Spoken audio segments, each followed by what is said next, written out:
好多人一開始減肥，第一件事就係會諗戒飯、戒麵、戒碳水化合物。佢哋覺得咁樣做先至可以順利減到肥，但係唔好意思，好多時候呢個就係正正佢哋失敗嘅原因，因為佢哋將碳水化合物變咗做佢哋嘅敵人。但係事實上，碳水化合物喺減肥路上係你哋嘅朋友嚟嘅。喺講解點解碳水化合物咁重要之前，我哋要理解減肥嘅基礎原理。其實喺減肥咧，我哋只需要做到一件事就可以瘦到噶啦。咁嗰件事叫做熱量赤字。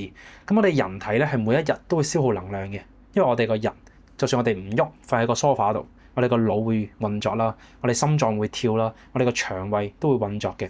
咁呢啲情況下咧，我哋身體會消耗能量噶嘛。再加上你平時行路啦、做運動啦，或者你去消化食物嘅時候，我哋都會去消耗一堆能量嘅。咁呢幾樣嘢加埋一齊咧，就構成我哋嘅總能量消耗，英文叫做 TDEE。咁點樣可以瘦到咧？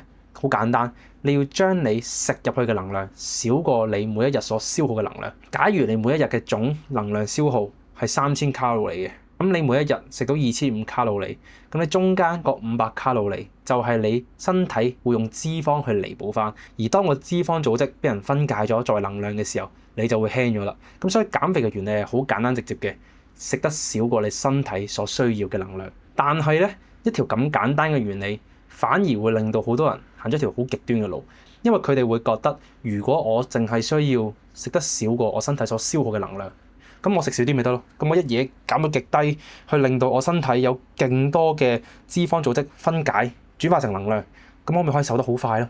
理論上係嘅，但係咧，喺人體嚟講咧，係有好多機制去反對呢一個過程嘅，因為我哋嘅細胞入邊咧係唔知道我哋做緊啲咩嘅，佢唔知道我哋係減緊肥，佢唔知道我哋係想有一個好嘅體態，佢淨係知道我哋依家好肚餓，我哋依家喺個飢餓狀態。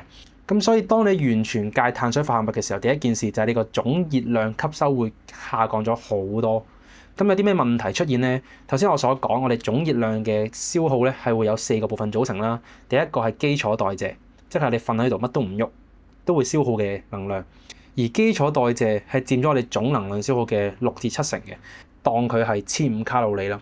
你因為戒咗碳水，食咗得返1200卡路里落肚嘅時候，你連基礎嘅能量都俾唔到身體嘅時候，你身體就會有好多方式去還擊嘅。第一件事，降低你嘅代謝；第二件事，你會好攰，令到你唔想做運動，淨係想瞓喺度。第三件事，飢餓感極高，因為佢知道你依家身體係一個極度虛弱嘅狀態。你諗下，當你唔想喐嘅時候，你透過運動所消耗嘅能量都會少咗啦。第二就係你冇得去做 gym，因為你冇力啊。咁所以你冇得做 gym 有咩後果啊？就係你肌肉量會下降。你肌肉量下降會點啊？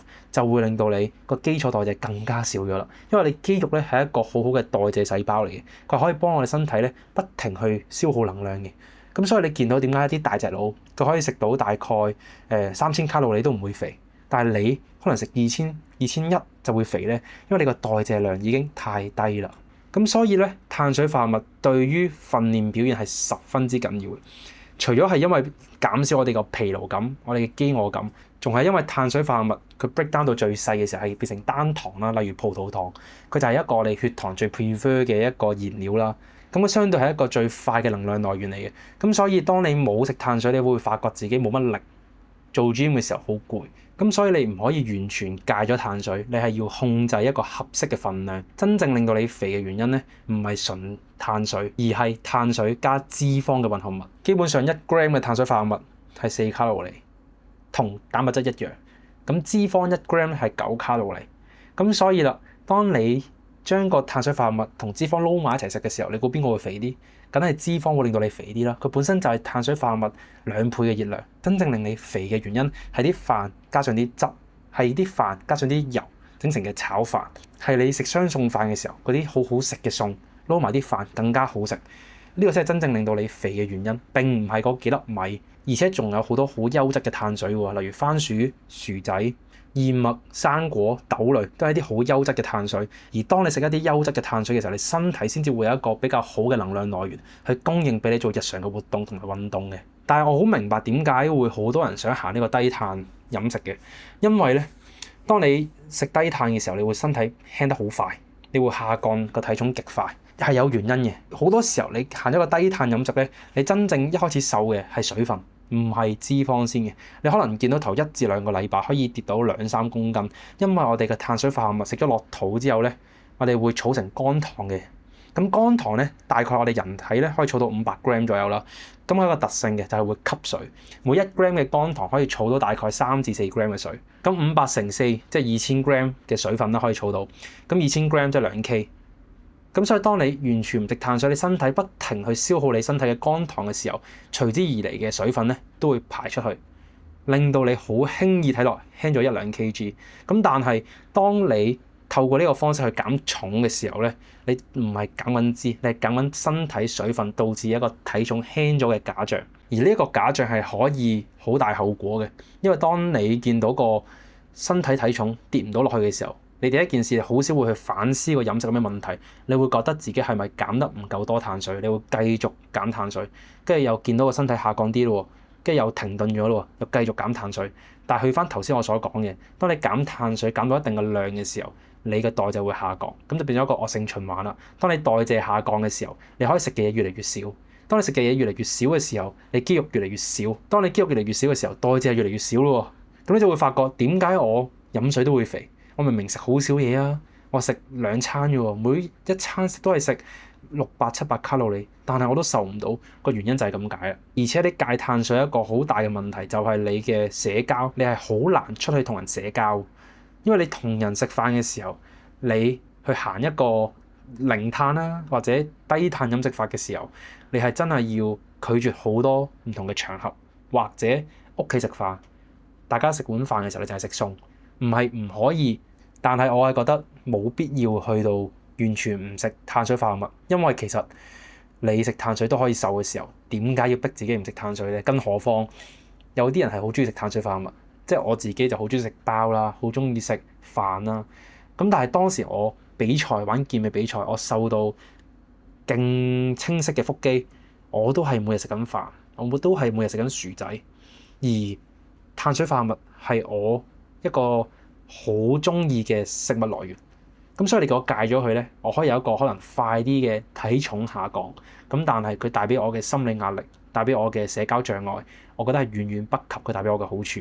咁所以低碳或者完全戒碳水嘅飲食咧，好多時候都係 sustain 唔到嘅。而呢個都係點解我會反對生酮飲食法，或者去揀食全肉食嘅飲食法，係因為佢背後有好多唔好嘅飲食模式。而且喺研究上，你可以揾到好多屬於佢嘅弊處。咁呢個有機會再 expand 再講啦。咁但係依家純粹講低碳嚟講，我覺得係你可以減少適量嘅碳水，但係唔好完全戒咗碳水。咁點樣可以適量咁樣控制碳水化合物咧？第一，精製嘅糖咧，真係盡量唔好食。例如你去飲嘢，明明有得揀罐裝可樂同埋無糖罐裝可樂。你梗係揀無糖可樂啦！你一罐可樂100零卡路里，就咁飲完就冇咗咯噃。而且嗰啲係一個精製糖，係會極快增加呢個血糖波動，令到你更加想食嘢嘅。咁所以有得揀一定揀無糖，或者飲任何飲品嘅時候都要嗌盡量少糖啦，或者最好就係走糖，完全無糖先至係最好嘅。咁甜品零食咧，唔係完全唔可以食，咁但係要有量嘅，你要限制自己，可能每一個禮拜可能食2至3份嘅零食。如果你係無限制咁食零食咧，你真係無論你正餐做得幾好，都係彌補唔翻你零食所增加嘅卡路里。而如果你本身係代謝已經極低，你個代謝已經係低到一個點嘅時候咧，你反而要食翻多啲卡路里，你要食翻多啲碳水去增加翻你個新陳代謝。因為你嘅新陳代謝你救唔翻咧，你就一路都食得好少，都減唔到肥嘅。咁所以如果你個新陳代謝已經極低、好低嘅時候，你揾方法去令到新陳代謝增加，咁呢個有機會再出一集同大家講點樣可以增加你嘅新陳代謝。咁但係個背後原理咧，就係要食翻多少少嘢，食翻多啲正確嘅食物。所以我哋減脂千祈唔好戒晒碳水，真正合理嘅減脂係睇總熱量、你嘅份量控制、你嘅可持續性同埋食物質素。記住，碳水唔係敵人，冇策略咁樣食碳水先至係敵人。